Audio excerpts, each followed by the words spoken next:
జోగి రమేష్ కథ సుఖాంతం కాబోతుంది.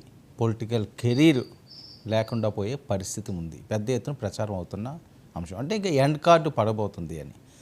గతంలో చేసిన తప్పులు, అప్పుడు విర్రవీగినతనానికి తగిన శిక్ష. రెడ్ బుక్ ఓపెన్ అయ్యింది. అగ్రిగోల్డ్ భూముల కేసుల్లో ఖచ్చితంగా ఆయనకి శిక్షలు తప్పవు.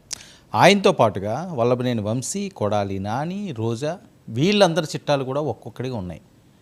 అంటే ప్రతిరోజు ఏదో ఒక అంశం ఇకపై తెరపైతే రానుంది. ఇప్పటి వరకు కూడా కొత్త ప్రభుత్వం ఏర్పడి నిలదొక్కుకోవడానికి కాస్త సమయం తీసుకున్నారు.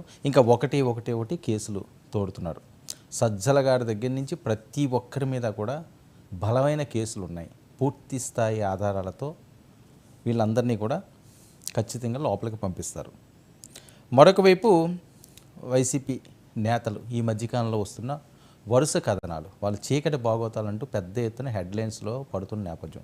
విజయసాయిరెడ్డి గారిది ఒక రకంగా అయితే, దువ్వాడ గారిది ఒక రకంగా అయితే, మన ద్వారంపూడి గారిది ఏవో రాసలీలు అని చెప్పి బొలిశెట్టి సత్య గారు ఒక వీడియో బాంబు వదిలేరు. ఆవిడ గిరిజన మహిళ అట.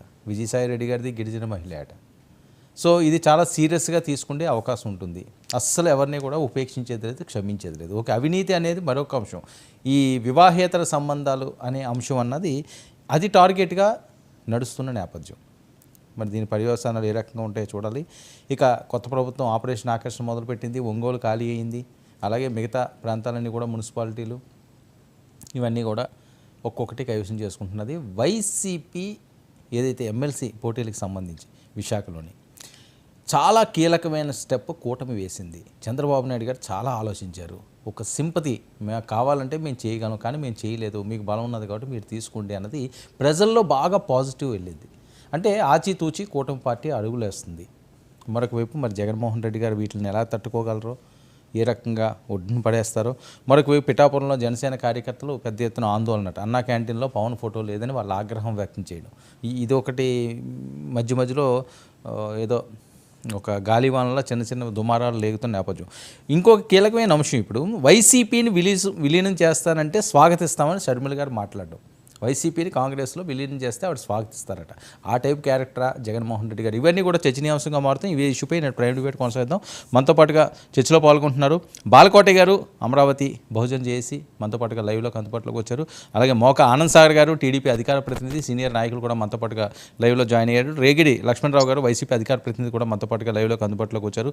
రజనీ గారు, ప్రముఖ న్యాయవాది, జనసేన అధికార ప్రతినిధి కూడా మనతో పాటుగా లైవ్లోకి అందుబాటులోకి వచ్చారు. రజనీ గారు, సార్ ఏంటి కేసుల కమామిషి ఏంటి అసలు? ఈ కేసులకు సంబంధించి జోగి రమేష్ గారు, అగ్రిగోల్డ్ ఇవన్నీ ఒక పక్క ఉంటే, మరొక వైపు వివాహేతర అంశాలన్నీ కూడా చాలా పెద్ద ఎత్తున అవుతున్నాయి. ద్వారంపూడి గారిదేమో మీ బొలిశెట్టి గారే బాంబు పీల్చారు. అలాగే మన విజయసాయిరెడ్డి గారిది ఒక అంశం, ఇప్పుడు దువ్వాడ గారిది ఇంకొక అంశం నడుస్తున్నది. ఇవన్నీ ఇంటి గుట్టులన్నింటినీ కూడా వీధి బయట పెట్టి రచ్చ చేస్తున్నారు. ఇది రాజకీయ పరంగా లబ్ధి పొందడానికా, లేకపోతే వైఎస్ఆర్సీపీని పూర్తిగా భూస్థాపన చేసే యోచన? ఇందులో ఏమైనా స్కెచ్ ఉందా, లేకపోతే ఎవరు చేసిన తప్పులు వాళ్ళకి శాపాలుగా మారుతున్నాయా? సార్, డైవర్షన్ పాలిటిక్స్ వాళ్ళే బయటకు వస్తున్నారు. మాకు ఆశ్చర్యం అవుతుంది. ప్రభుత్వం మారాక ఏదైతే దువ్వాడ గారు దువ్వినటువంటి మాధురి గారి నుంచి మమ్మల్ని, నా బిడ్డని కాపాడండి అంటూ ఆవిడ బయటకు వచ్చారా? లేకపోతే గతంలో డీజీపీకి కంప్లైంట్ ఇచ్చినప్పుడు గౌరవ డీజీపీ గారి ద్వారా ఎందుకు వెలుగులోకి రాలేదు? సో ఇవన్నీ ఒక ఎత్తు సార్. సజ్జల గారి విషయం కూడా ఏదో బయటకు వస్తుందన్నారు. తర్వాత మా ద్వారంపూడి గారు బియ్యాన్ని దేశాలు మళ్ళిస్తున్నారా అంటే ఏంటి సజ్జల గారి విషయం ఏంటండి? మీరు మళ్ళీ పేలుస్తున్నారా? మన బొలిశెట్టి గారు ద్వారంపూడిది బియ్యం పోయి వేరే అంశం వచ్చింది. ఆయనకి ఏదో ఒక పాపో బాబో కూడా ఉన్నారట. ఆయన తిరుపతిలో తలనీలాలు ఆయన ఒళ్ళో కూర్చోబెట్టుకుంటూ ఇచ్చారట. ఆయన పెద్ద వీడియో చేసి అదొక బ్లాస్ట్ చేశారు. సజ్జల గారిది కూడా ఉన్నాయా అవి? ఏమో సార్, ఎవరెవరో అంటుంటారు, మేమేం వింటుంటాం. ఆధారాలు వచ్చాకే కదా అన్ని బయటకు వచ్చేది. ఒక్కొక్క వీడియో 1 by 1 వస్తుంది. కానీ మీరేంటో వాళ్ళకి శిక్ష వేసేస్తారంటారు. ఇట్లాంటి విషయాల్లో శిక్ష వేస్తే చట్టం ఊరుకోదు సార్. చట్టం విచ్చలవిడిగా స్వేచ్ఛించిందని గతంలో రోజారెడ్డి గారు చెప్పినప్పుడు మీ కళ్ళు ఖజానా జ్యువెలరీస్ లో పెట్టుకున్నారా అని అడుగుతుంది రేపు ఏదైనా మనం మాట్లాడితే. అందుకనే భారతదేశంలో ఎస్పెషల్ గా ఆంధ్ర రాష్ట్రంలో 497 అడల్టరీ స్ట్రక్ డౌన్ చేసి మేము లివింగ్ రిలేషన్ లో లేము సార్, మేము అడల్టరీలో ఉన్నామంటది. కుజిని దుంపదేగా. అలా అడల్టరీ అంటే గూగుల్లో మీనింగ్ చూస్తే వ్యభిచారం అనే పదమే వస్తుంది కదా. అంత విచ్చలవిడిగా చెప్తున్నారేంటి? మీరు ప్రజానాయకులు కదా. ప్రజలకు ఇచ్చే మెసేజ్ ఇదేనా అంటే ఇప్పుడు దువ్వాడ గారు ఆయన దువ్విన సంగతి ఏమో కానీ పాపం అందుకే కాబోలు పవన్ కళ్యాణ్ గారు ఆ నిర్ణయాలు తీసుకున్నారు. ఇప్పుడు నాకు ఆలోచన వస్తుంది అంటూ time time time time bomb పేల్చినట్టుంది సార్. ఇవన్నీ ఒక ఎత్తు అయితే ఇందాక కూడా మీరు ఒక పదాన్ని వాడారు, ఏది కొన్ని ఏరియాల్లో పవన్ కళ్యాణ్ గారి ఫోటోలు లేవు అంటూ అన్నా క్యాంటీన్ లో. అంతేనా వర్మ గారు? అవును, అంటే కొన్ని ఏరియాల్లోనే కాదు, ఎక్కువగా పిఠాపురంలో వాళ్ళు ఆవేదన వ్యక్తం చేస్తున్నారని. అన్నా క్యాంటీన్ లో సార్ నిన్న నేను ఎక్స్పెషల్ గా పంచాయతీ శాఖ ఇంజనీరింగ్ కార్యాలయానికి వెళ్ళాను సార్. ఈ ప్యానెల్లో ఉండే టీడీపీ అభ్యర్థి కూడా ఈ ఒక్క విషయాన్ని వినాలి. పంచాయతీ ఇంజనీరింగ్ కార్యాలయము అంబేద్కర్ స్టాట్యూ ఎదురుగా విజయవాడలో సెంటర్ ఆఫీస్ ఉంది. నేను అక్కడ ఒక జీవో నెంబర్ 71 సస్పెండ్ చేశారు, కోర్టులో కేసులు ఉన్నాయంటూ ఆ జీవో గురించి చెప్పడానికి వెళ్తే అక్కడ చంద్రబాబు గారు ఒక ఫోటోనే కనపడింది, పవన్ కళ్యాణ్ గారి ఫోటో కనపడలేదు. వెంటనే నేను అతను ఆఫీసర్ పెద్దోళ్ళ చిన్నోళ్ళ మాకెందుకు సార్, సార్ అక్కడ మా కళ్యాణ్ గారి ఫోటో కూడా పెట్టాలి కదా అంటే జీవో రాలేదు కదండి అనే ఒక పదాన్ని వాడాడు ఆ అధికారి. సార్ జీవోదేంటి సార్, అన్ని చోట్ల ఇంప్లిమెంట్ అవుతుంది కదా అంటే అవునండి ఏ ఫోటో పెట్టించాలో మేము దాని గురించి డిస్కషన్ చేస్తున్నాం అన్నారు. తొలి ప్రేమలో చాలా అందంగా ఉంటాడు, ఆ ఫోటో ఏమైనా పెట్టిస్తారా?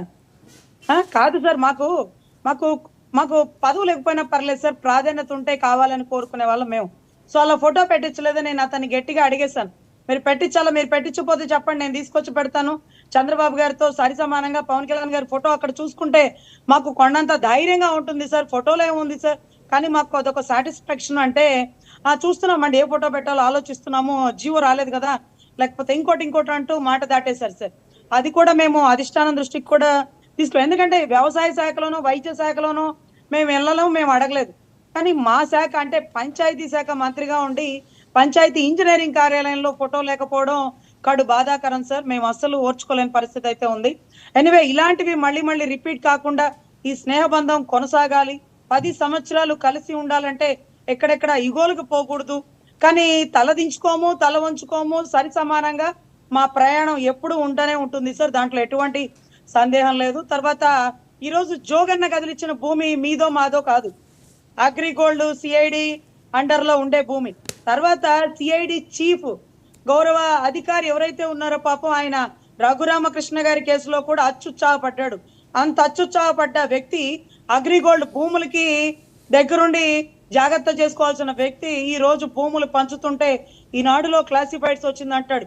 సర్వే నెంబర్ 87ని వేసుకుని 88, 87ని మార్చి సర్వే నెంబర్ లో సవరణ బిల్లులు అంటూ పెట్టాడు. అది అగ్రిగోల్డ్ కుటుంబ సభ్యులు, దాయాదులు, డైరెక్టర్ల భూములు అన్ని జప్తు చేసిన భూములు. జప్తు అయితే చేశారు కానీ ఇది నా భూమి, గవర్నమెంట్ హ్యాండ్ ఓవర్ లో ఉన్నప్పుడు ఆ భూమి ఏం జరుగుతుంది, ఎవరుంటున్నారని ఎవరైతే ఆ కుటుంబ సభ్యుడు యోచిస్తా ఉంటాడు, అటువంటి భూమిని అమ్మేయడం, చేతులు మార్చడం, వీళ్ళు అమ్మడం. సరే వాళ్ళంటే ఈనాడు క్లాసిఫైడ్స్ లో వేశారు. వీరు వైసీపీ కార్యకర్తలు వాళ్ళ మానస పుత్రిక సాక్షిలో వేయాల్సింది వీళ్ళు కూడా ఈనాడు క్లాసిఫైడ్స్ లో వేశారంట. 5,000 రూపాయలు మరి సాక్షి పేపర్ కి ఎందుకు లాస్ తెప్పించాడో. మేము ఈనాడు క్లాసిఫైడ్స్ లో కొన్నామంటే పక్కకు వదిలేస్తారనుకున్నారా? జోగి రవీంద్ర లేకపోతే ఆయన ఎవరు రాజు చిన్నవాడు కాదండి. అవసరమైతే నన్ను నా మీద కక్ష తీర్చుకోండి, కాస్త నన్ను ఏదన్నా చెయ్యండి. ఎక్కడో విదేశాల్లో చదువుకున్న వాళ్ళని ఎందుకు ఇబ్బంది పెడతారు? మంచి ఉద్యోగం చేసుకున్న వాళ్ళని ఈ రకంగా కక్షపూర్తి చేస్తున్నారు. దేవుడు ఉన్నాడు చూస్తాడు అన్నది జోగి రమేష్ గారి ఆవేదన. సార్ గతంలో జగన్ గారు కూడా దేవుడు ఉన్నాడు చూస్తాడు, పైన దేవుడు కింద ప్రజలు, పైన దేవుడు కింద ప్రజలు, నేలబండ అనే ఆట అయితే ఆడారు సార్. దాంట్లో దేవుడు ఏం చేశాడో ఏం చూసాడో అందరం చూసాం. ఇంకొకటి ఏంటంటే తప్పు అంటే పక్క దేశాల్లో చదువుకొని ఈ దేశంలో ఏం చేస్తాడో, సాఫ్ట్వేర్ కంపెనీ పెడతాడా, రియల్ ఎస్టేట్ చేస్తాడా, లేకపోతే సిఐడి భూములు ఆక్యుపై చేస్తాడా? తప్పు ఏ వయసు వాడు చేసినా తప్పే. 18 ఏళ్ళు పైనే ఉన్నట్టున్నాయి పాపం జోగి రమేష్ గారి కొడుక్కి. ఇక చాలా గ్రౌండ్స్ మాకు 18 ఏళ్ళు దాటితే చాలు సార్. మరీ పసిబిడ్డ ఆ అమ్మాయి కూడా అంటూ. సో ఇంకా ఎవరున్నారండి